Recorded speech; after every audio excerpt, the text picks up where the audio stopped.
काय प्रारब्ध, क्रियामान आणि संचित.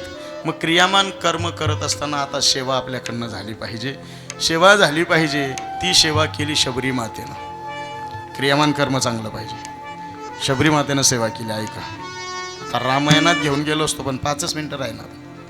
ऐका, शबरी मातेनं काय केलं?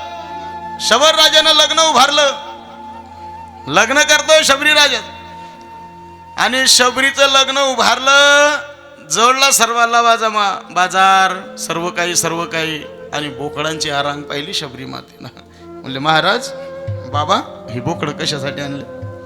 शबरी माता विचारती झाली, बाबा बोलते झाले. म्हणले शबरी बाळ तुझं लग्न आहे, तुझं लग्न आहे आणि तुझं लग्न आहे त्या लग्नामध्ये पंगत करायची आणि या बोकडांचा जीव दिला जाईल आणि या बोकडांचा पाहुणचार जगाला दिला जाईल.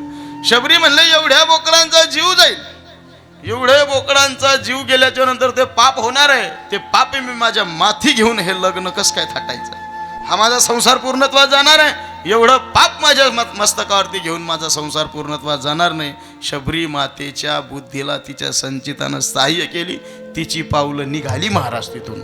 संताच्या भेटीची वेळ जवळ आली. पुण्य फडले बहुता दिवसा, भाग्य उदयाचा टसा झालो सन्मुख तो कैसा. संत चरणा पावलो, संताच्या पावलाकडे जाण्यासाठी त्याची सेवा करावी लागते. काय करावे लागते? सेवा केली. अशी सेवा केली शबरी मातेनं. संताच्या आश्रमामध्ये थांबली.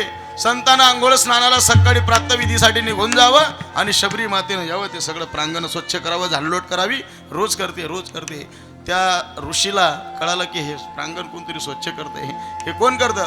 त्यांच्या साधकांना विचारलं. म्हणले का रे कोणी थांबतं का रे आपल्यापैकी हे स्वच्छता करण्यासाठी? साधक म्हणले महाराज आम्ही सगळे तुमच्या सोबत असतो आणि इथं कोणी थांबत नाही. महाराजाला शंका गेली कोणीतरी दुसरं आहे आणि महाराजांनी दबा धरला.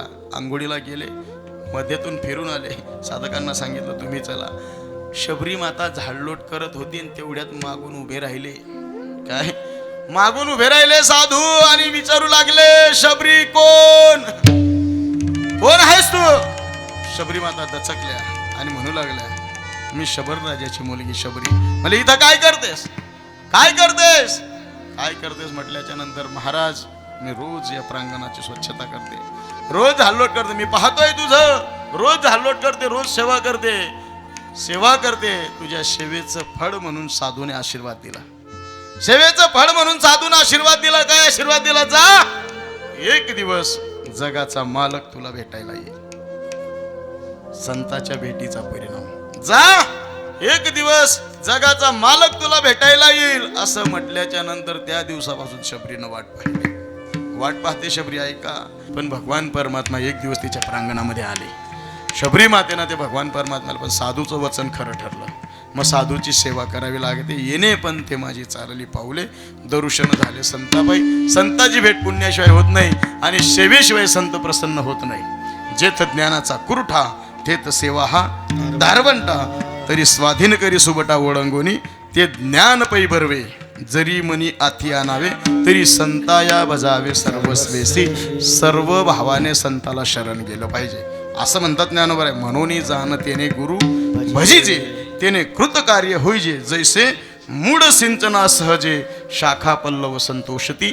संताची सेवा केली गेली पाहिजे पण तो लागतो शहाणा.